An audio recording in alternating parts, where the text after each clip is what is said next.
Hey y'all, Scott Horton here for The Future of Freedom, the journal of the Future Freedom Foundation. Every month, Plumline individualist editor Sheldon Richmond brings you important news and opinions on policy by heroic FFF President Jacob Hornberger, hard-hitting journalist columnist James Bovard, and others from the best of the libertarian movement. The Future of Freedom tackles the most important issues facing our country, from the bankrupt and insane welfare and regulatory states to foreign wars and empire, the dismal state of our economy, and ongoing assaults on civil liberties. This society needs peace and freedom for prosperity to prevail. Subscribe to the Future of Freedom in print for just $25 a year or online for $15 a year at fff.org/subscribe. And hurry up, because this summer they'll be running my articles about the wars in Libya, Syria, and Somalia in the Future of Freedom too. That's fff.org/subscribe for the Future of Freedom. And tell them Scott sent you. All right, Shell, welcome back to the show. I'm Scott Horton. And our first guest on the show today is our good friend Stephen Zunes.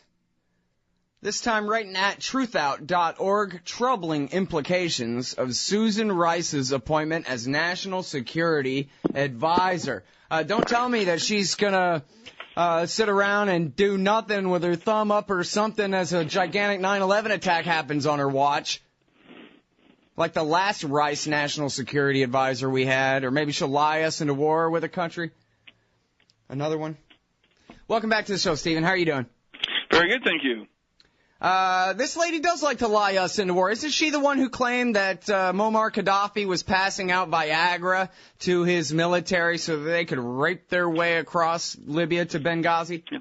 Well, Samantha Power has been one who has supported this idea of humanitarian intervention. She was a big proponent of intervention in Bosnia, supported the intervention in Libya, and the like. At the same time, she's not a neoconservative, not an unrepentant hawk. In fact, she was a very outspoken opponent of the invasion of Iraq. She has been wait a minute. We're talking about Susan Rice. Or we're talking about Samantha Power. We're talking about Samantha Power. Oh, okay.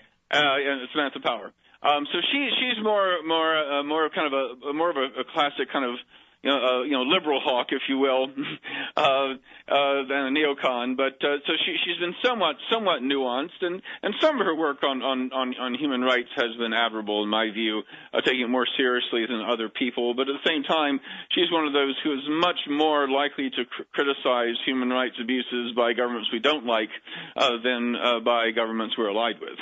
Yeah, I mean, she's the one who really, and I guess we'll get back to Susan Rice in a minute, but Samantha Power probably, more famously, or she's sort of the leader right now in public opinion in D.C. anyway, elite opinion, pushing this narrative that the worst thing that happened during the Bush administration wasn't the strangling of 1 million Iraqis to death by Bill Clinton. It was his failure to intervene in Rwanda. And then that becomes the model for every other conflict in the world, including Syria today, that we have to intervene to protect the Hutus of tomorrow.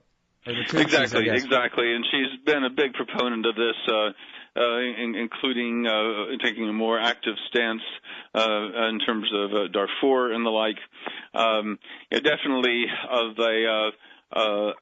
Definitely believes in a very assertive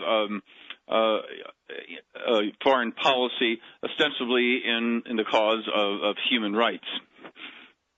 Okay, and now she's now been moved up to UN ambassador from the position of Deputy Assistant Secretary of Nothing at the National Security Council, and she actually was cited complaining in Michael Hastings' great piece for Rolling Stone about the war in Libya that she was tired of being relegated to the bottom ranks of the National Security Council and teaching Iraqis how to paint schools and do-gooder rinky-dink stuff. That was the quote. She wanted attention. She wanted power and influence, and so she saw the basically Gaddafi's putting down of the protest movement in Libya as her chance to advance herself, and so mongered a war in Libya.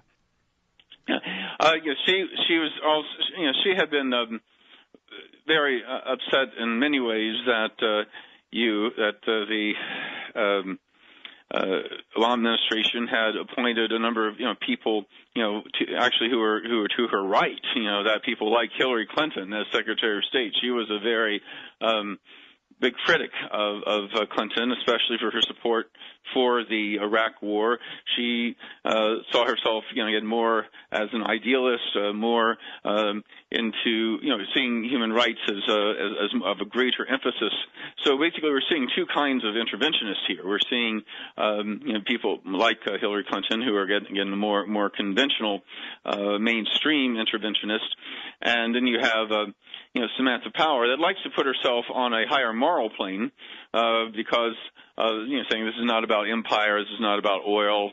I wouldn't support an Iraq type thing, but if there is a genocidal type situation, this is where we need to assert a military force. And then as far as just speaking personally, even though I very much, as you know, opposed the intervention in Libya, I very much opposed intervention in Syria. I could see theoretically in a situation, like Rwanda, where there was a clear-cut case of genocide, where some kind of humanitarian intervention might be appropriate, but in theory, but in practice, there's not a whole lot the United States can do realistically to prevent human rights abuses in countries we don't have much control over. However, if we're really concerned about human rights, what we should do first and foremost, before we even start talking about humanitarian intervention, before we even start talking about the responsibility to protect, we need to say, hey, where is the United States supporting repression? What about all these dictators that the United States is sending arms to? What about the frequent use of the veto power to protect Israel from condemnation for its engagement in war crimes? In other words, though I think reasonable people can disagree about humanitarian intervention in certain cases, we shouldn't even. My big critique about Samantha Power is not her openness on that per se, but the fact that she is still part of the foreign policy establishment, which rationalizes for support for repressive dictatorships, sort of exposing this whole myth that we really do care about human rights in our foreign policy. Yeah, and I mean, look, do good or rinky-dink stuff and her wanting a promotion and a pat on the head aside, I know people who at least have read her books and say, she really, really believes in this America as Superman to go save the day, and every crisis is another Rwanda, where the fact that we have no national interest there is what proves how moral and high-minded we are by intervening and all that kind of stuff. In essence, though, to the degree to which she believes all that stuff and repeats it, it's just PR for liberal support for the empire. This is a right-wing... This is a right-wing nationalist, imperialist, corporatist state at war. And, yes, it's nice to have a little bit of baby blue window dressing and call it international law as you blow little children apart with your Hellfire missiles. And that's all she is just spinning. Yeah, in many ways she gives a liberal cover for this because she has... again, to her credit, taken some somewhat more independent critical stances on things like Iraq and Israel and a few other things. That in many ways it gives her more credibility when she starts talking about the use of U.S. force other places. Yeah, I mean, and it gives the empire credibility. Exactly. Yeah, not everybody up there is Donald Rumsfeld. They all just agree with everything that he would do somehow. Huh. That's funny. And yeah, of course, the splinter in your eye and never mind the plank in mine is the name of the same song that they just sing over and over again. Yeah. And especially, look at the case of Libya, where, they sold that as some kind of humanitarian intervention, when clearly it had nothing to do with that. It had everything to do with, as Hastings reported in that same article, had everything to do with Power getting a promotion, had everything to do with Hillary Clinton's point of view that we had a real bad PR, the empire had a real bad PR problem with our support for Mubarak that the people of Egypt wanted so badly to overthrow. and every other dictator in the region. And so they needed to overthrow an expendable puppet like Gaddafi, who wasn't that close of a friend, even though they had brought him in from the cold in '03, just to try to make it look like America was on the side of the little guy in any case in the region. You know? Well said. And, of course, the Chinese had oil interests there, and it's nice to not have that anymore, too. Yeah, and it's especially having Samantha Power in a role like the United Nations, is that in many ways is the public face of the United States in foreign policy, and because she has all this kind of human rights credibility in the eyes of some, she can get away, I think, with supporting policies in ways that a lot of people in the foreign policy establishment would not. At the same time, in terms of her own personal ambitions, one of the frustrating things about UN ambassador, of course, is that you pretty much do what the president says you should do, and they don't take a lot of initiative and leadership. So in many ways, I'm actually I'm less concerned about the Samantha Power appointment at the UN as I am about the Susan Rice appointment at the National Security Council. Right. Well, and that was where I tried to start, but maybe you couldn't hear me. I was asking, isn't she the lady that lied us into war in Libya by telling the United Nations and therefore the American people by way of our uncritical media that Gaddafi was passing out Viagra to commit mass rape war crimes all the way to Benghazi? Yeah, I don't remember that specific thing, but she definitely did hype the war in a big way. She was. And of course, well, I got a funny story about that, Stephen. Let me tell you real quick. I was driving down Sunset listening to some right-wing Rush Limbaugh clone on the AM radio in L.A., and his whole thing was, even Susan Rice says that Gaddafi's mass raping everybody between Tripoli and Benghazi, and so that's how you know it's true, because of what a left-wing liberal she is. Mm-hmm. Right. So that's what we call confirmation bias. Sorry, go ahead. I'm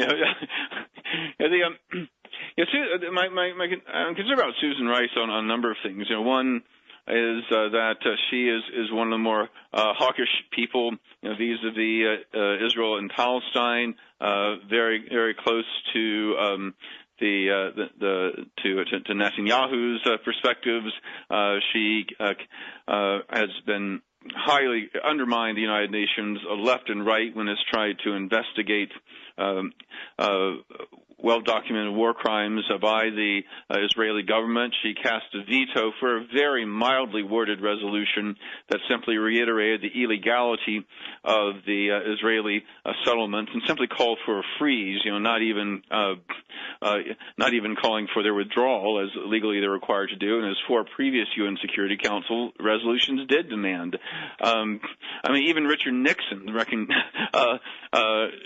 acknowledged that the Israeli settlements were illegal. And she's also cozied up to a number of rather notorious African dictatorships. When the dictator Ethiopia died a couple years ago, she had this eulogy about what a great man and good friend he was. She has supported actually, stop right there, Stephen. Stephen, if you could, we got time. Why don't you go ahead and tell us what a great man Melis wasn't? Well, certainly he had basically rigged elections, jailed opponents. Political repression and torture was widespread. The people had been thrilled back when the communist-led Derg had been thrown out in a popular revolution back in the early 1990s, but he had essentially brought in a new one-party state and had really stifled the efforts of the Egyptians to try to build a more democratic society after years of war and communism, and then prior to that, years of a pretty reactionary emperor. And can you talk about some of the so-called cleansing of the Oromos and some of that? I lose track of all the different internal wars there. But the worst part, actually, I think, is that there has been her support for the people that ended up being victorious in Rwanda. They threw out the genocidaires, which were good, but the RPF, the rebel group, has been supporting some pretty sketchy characters in the Congo, including a group that has committed a huge series of major atrocities. Killed not just UN forces, but killed, raped, plundered, literally hundreds of thousands of Congolese, and her rationalization for it is just ridiculous. She was saying, well, these guys would be killing each other anyway, so our support isn't making that big a difference. I mean, this kind of rationalization, and she really doesn't have an excuse here. I mean, a lot of people are just ignorant about Africa, but she actually served in the Clinton administration as Secretary of State for African Affairs, so she actually knows the continent. She knows who these people are. She is not being naive, and her proud accomplishments in the Clinton years was pushing certain neoliberal economic plans on the societies due to their poverty and dependency and experience with colonialism, ended up exacerbating their problems rather than helping them. So so even in her area of expertise, like Africa, where she's gotten some kudos in the past, there's quite a bit of controversy there as well. Yeah. Now, if we can go back to 2011 and the war in Libya, there were a few different pieces like this. One of them in the Daily Beast, which is, I guess, Newsweek now, about the three women. It was Rice, Power, and Clinton who got together and decided they really wanted to do this thing in Libya. And in fact, according to all press reports, as far as I know, never contradicted over the objections of Defense Secretary Gates, who Obama had inherited from Bush, who was a George Bush Sr. Republican, basically. And they decided to do this thing. And so we already covered a couple of the motives. As I said, I'm pretty convinced that, and I think Hastings reported this, that Hillary really wanted to try to take control of the narrative and really, try to push that thing where America cares about the little guy, when in fact America supported every dictatorship that people were protesting against during that was the height of the Arab Spring. Indeed, Clinton was a big supporter of the monarchy in Bahrain, which was brutally suppressing a nonviolent pro-democracy struggle there. Right. No complaints when the Saudis invaded that island nation to help the regime suppress the popular uprising, even though in terms of the actual sheer numbers on the street relative to the population, as well as to its nonviolent discipline and the potential for various historical reasons for Bahrain actually to become a stable, democratic, secular society. I mean, Bahrain had more hope than virtually any country there. And what was the United States' reaction to support the brutal suppression of the pro-democracy government, even as we were justifying intervention in Libya on the same grounds? Yeah. Well, and right after they had just been completely clumsily caught out doing everything they could to keep Mubarak in Egypt, and then trying to settle for Omar Suleiman, his head of the secret torture police, and not even getting torture him. in chief, Suleiman, right? Yeah. And but the thing of it is, and then obviously we talked about how Samantha Power, she didn't want to do good or rinky-dink stuff. She wanted attention and a promotion and things like that. So that was part, at least, of her motivation there, again, as reported by Hastings. But I think, somewhere in there we're talking about there's some true belief here that, yeah, this is like one of those Rwanda things, and this is the chance to demonstrate our wonderful idea of America really is Superman, and really our army does exist to go and save the day for people and whatever like that. But then, the question I'm trying to get to, which I'm not very good at forming here, obviously, is something about how, but what about the enemy? The only enemies that the American people actually have, which is those who are willing to commit suicide trying to kill civilians of us, right? Like, those are the only real problematic problems that the American people face in the world, and that's who we fought the war for, was for the Libyan Islamic Fighting Group and the Libyan veterans of Al-Qaeda in Iraq. And didn't they know, just like in Syria now, don't they know that these are the Mujahideen? Don't they know that by overthrowing a secular commie, and I know he wasn't like a pure Marxist or whatever, he was basically an atheist, Gaddafi, compared certainly to what they've got now. And I mean, what in the world are they thinking? Are they just not taking that into account at all? Or they just think, wonderful, we'll have more crisis to exploit further on into Mali and Nigeria? Or what is it with these people, man? Help me. I don't think, actually, the more I study the inner workings of U.S. foreign policy, the less prone I am to conspiracies and more I'm into appreciating the role of ideology, that these guys really do believe a lot of their stuff. I mean, I think they really did think that they could establish a secular, stable, democratic Libya. And then on one level, the fact that they had relatively free and fair elections and they elected some fairly moderate secular forces to power, they say, hey, see, this works. What they don't take into account, though, is out of a country of barely 6 million people, you have over 200,000 militiamen under arms, many of which are indeed part of these radical Salafi groups, some of which are affiliated with al-Qaeda. You do not recognize this nice democratically elected secular governments, and they're basically running roughshod and doing things like they had, you had a number of people who are in high positions, very responsible, fairly moderate people, who like maybe in the early days of Gaddafi's regime had a role, say, as an ambassador or something like that, but then they eventually figured out Gaddafi was crazy and they resigned. But because of that short period of time, these radical armed people saying they cannot be part of this new government at all. And so the parliament was saying, no, let's try to find a compromise. This militia surrounds the parliament building, guns pointed, and said, pass this law or else. And they end up passing the law. And this is how these guys are operating. There was a big battle just a few months ago, battling over control of the Tripoli airport, because these rival militias were wanting to have their share of the spoils. I read a little item about some hotel where they were some militia leader hadn't paid his hotel bill in 6 months, and finally the hotel owner forced him to leave, and the guy came back with his militia that afternoon and totally shot up the place. And of course, what most Americans are familiar with the militias about were, of course, with the killing of the ambassador and 3 other Americans in Benghazi last summer. And while the Republicans are trying to manufacture a scandal on exaggerating and some of the details of those final hours, the big questions they should be asking are this. Why do we end up helping to support and foment a rebellion that led all these guys to get these guns and be capable of doing that kind of thing in the first place? Exactly. That's the big question.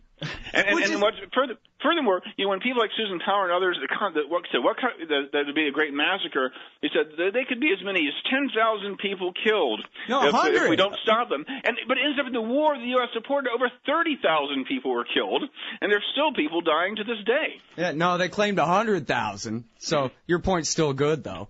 But it just makes their lie even more ridiculous. When Bill Clinton pretended 100,000 people had died civilians had died at the hands of the Serbs in Kosovo, at least he was pretending they had already died. In this case, they were just pretending that these people were going to die. Trust us, because we can see the future. Yeah. He's going to kill 100,000 men, women, and children if we don't stop him. And the interesting thing about Kosovo, too, and you still hear this. Now, prior to the launch of the NATO bombing campaign in February of 1999, you had the Serbs were indeed engaged in some pretty brutal counterinsurgency kind of campaigns that were taking the lives of Kosovar civilians. But the full-scale ethnic cleansing did not begin until the NATO said, okay, all the OECD inspectors get out, we're going to start bombing, and they started bombing. That's when the ethnic cleansing began on a full scale. And that's and yet to this day you said, oh, NATO intervened in response to the ethnic cleansing. No, the ethnic cleansing, the full-scale ethnic cleansing, when you had hundreds of thousands of people being forced out and the really nasty stuff started, that was only after the bombing began. And indeed, statistically, empirically, people find that when there is third-party intervention, even in a humanitarian responsibility to protect kind of scenario, it virtually always increases the rate of killing, and it prolongs the conflict because the dictator was saying, oh, I have nothing to lose now. The gloves come completely off, and they go all out, and then the rebels say, hey, we don't need to compromise or negotiate because we have the back of these powerful Western powers. So it makes things so even if we were to assume this all has pure humanitarian intention, there's not geopolitical or economic or other things involved, even if we assume the best of the Susan Powers and I think that Samantha Powers and Susan Rice and people like that, even using that kind of logic, that this kind of military intervention ends up costing more lives than it saves. Yeah. Well, and then there's the interesting fact that they always still have to lie us into the war. And they never did find the 100,000 dead Kosovo War men, women, and children. It was a few thousand. They were all fighting-age males. Whether they were armed at the time they were killed, I don't know. But as John Pilger reported then, the FBI packed up and went home after 2 weeks. They looked for the mass graves. There were no mass graves. The whole thing was just a Bill Clinton hoax, just like Waco, just like everything else. Just like Saddam's weapons of mass destruction that he kept bombing for 8 years in a row. Little side note there. There were no 100,000 bodies. Now, so, well, I don't know. I read a thing by Max Boot in the commentary saying, oh, thank God it's Susan Rice. She's going to save the day. She can lie us into war in Syria. We got to go and help the cannibal, suicide bomber, Zawahiri loving jihadists as fast as we can over there. And thank goodness we have her leadership now to help get it done. I'm paraphrasing roughly. It's very, I mean, there are a whole number of areas I've been disappointed about Obama on, but I think the foreign policy realm, I think, more than any other, because, he ran as sort of the alternative, not just to Bush, but to, traditional Democrats like Hillary Clinton as well. He said, if you elect me, you will not just end the war, but we'll end the mentality that led to the Iraq War in the first place. Yet the majority of the people he's appointed have been supporters of the Iraq War, and even people like Samantha Power, who opposed the war, is still one, as you have pointed out, who tends to be enthusiastic about the prospects of U.S. military intervention elsewhere. Yep. Well, I don't agree with these two on everything, but it was pretty obvious in 2007. There were two honest men up on that stage, Kucinich and Gravel. Whatever else you think of them, they're decent men. And then there are the three lizard beings from beyond the moon or wherever they get these terrible senators, Clinton, Obama, and Edwards, all three of whom were completely and totally interchangeable with each other. The only thing about them was that they were all worse from each other than each other in 100 ways, but they were all indistinguishable from each other. Anybody who mistook and thought that Obama was over there in the category with Kucinich and Gravel must have been smoking crack. He's just tall, black male Hillary Clinton is all he ever was. That's what I'm saying anyway. That's what I said in 2007 when I first heard of him, too. All right. Hey, thanks very much. I appreciate it, Stephen. Yeah, my pleasure. Anytime. All right, everybody. That's the great Stephen Zunes. He's at truthout.org with troubling implications of Susan Rice's appointment as National Security Advisor, especially on the Israel stuff. This is really good. Go take a look at it, would you? Truthout.org. We'll be right back. Oh, man, I'm late. Sure hope I can make my flight. Stand there. Me? I am standing here. Come here. Okay. Hands up, turn around. Whoa, easy. Into the scanner. Ooh, what's this in your pants? Hey, slow down. It's just my... Hold it right there. Your wallet has tripped the metal detector. What's this? The Bill of Rights? That's right.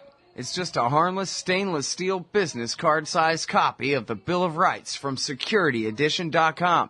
There for exposing the TSA as a bunch of liberty-destroying goons who've never protected anyone from anything. Sir, now give me back my wallet and get out of my way. Got a plane to catch. Have a nice day. Play a leading role in the security theater with the Bill of Rights Security Edition from SecurityEdition.com. It's the size of a business card, so it fits right in your wallet, and it's guaranteed to trip the metal detectors wherever the police state goes. That's SecurityEdition.com. And don't forget their great Fourth Amendment socks. Hey, guys, I got his laptop. So you're a libertarian, and you don't believe the propaganda about government awesomeness you were subjected to in 4th grade. You want real history and economics. Well, learn in your car from professors you can trust with Tom Woods' Liberty Classroom. And if you join through the Liberty Classroom link at scotthorton.org, we'll make a donation to support The Scott Horton Show. Liberty Classroom, the history and economics they didn't teach you. Hey y'all, Scott Horton here for WallStreetWindow.com. Mike Swanson is a successful former hedge fund manager whose site is unique on the web. Subscribers are allowed a window into Mike's very real main account and receive announcements and explanations for all his market moves. The Federal Reserve has been inflating the money supply to finance the bank bailouts and terror war overseas. So Mike's betting on commodities, mining stocks, European markets, and other hedges against our depreciating dollar. Play along on paper or with real money, and then be your own judge of Mike's investment strategies. See what happens at WallStreetWindow.com. Over at AIPAC, the leaders of the Israel lobby in Washington, D.C., they're constantly proclaiming unrivaled influence on Capitol Hill, and they should be proud. The NRA and AARP's efforts make them look like puppy dogs in comparison to the campaigns of intimidation regularly run by the neoconservatives and Israel firsters against their political enemies. But the Israel lobby does not remain unopposed. At the Council for the National Interest, they put America first, insisting on an end to the empire's unjustified support for Israel's aggression against its neighbors and those whose land it occupies, and pushing back against the lobby's determined campaign in favor of U.S. attacks against Israel's enemies. CNI also does groundbreaking work on the trouble with evangelical Christian Zionism and neocon-engineered Islamophobia and drumming up support for this costly and counterproductive policy. Please help support the efforts of the Council for the National Interest to create a peaceful, pro-American foreign policy. Just go to councilforthenationalinterest.org and click Donate under About Us at the top of the page. And thanks. Admit it, our public debate has been reduced to reading each other's bumper stickers. Scott Horton here for LibertyStickers.com. I made up most of them, and most of those when I was mad as hell about something. So if you hate war, empire, central banking, cops, Republicans, Democrats, gun grabbers, and status of all stripes, go to LibertyStickers.com, and there's a good chance you'll find just what you need for the back of your truck. Own a bookstore? Sell guns at the show? Get the wholesaler's deal. Buy any 100 stickers and they drop down in price to $1 a piece. You can spread the contempt and make a little money too. That's LibertyStickers.com. Everyone else's stickers suck.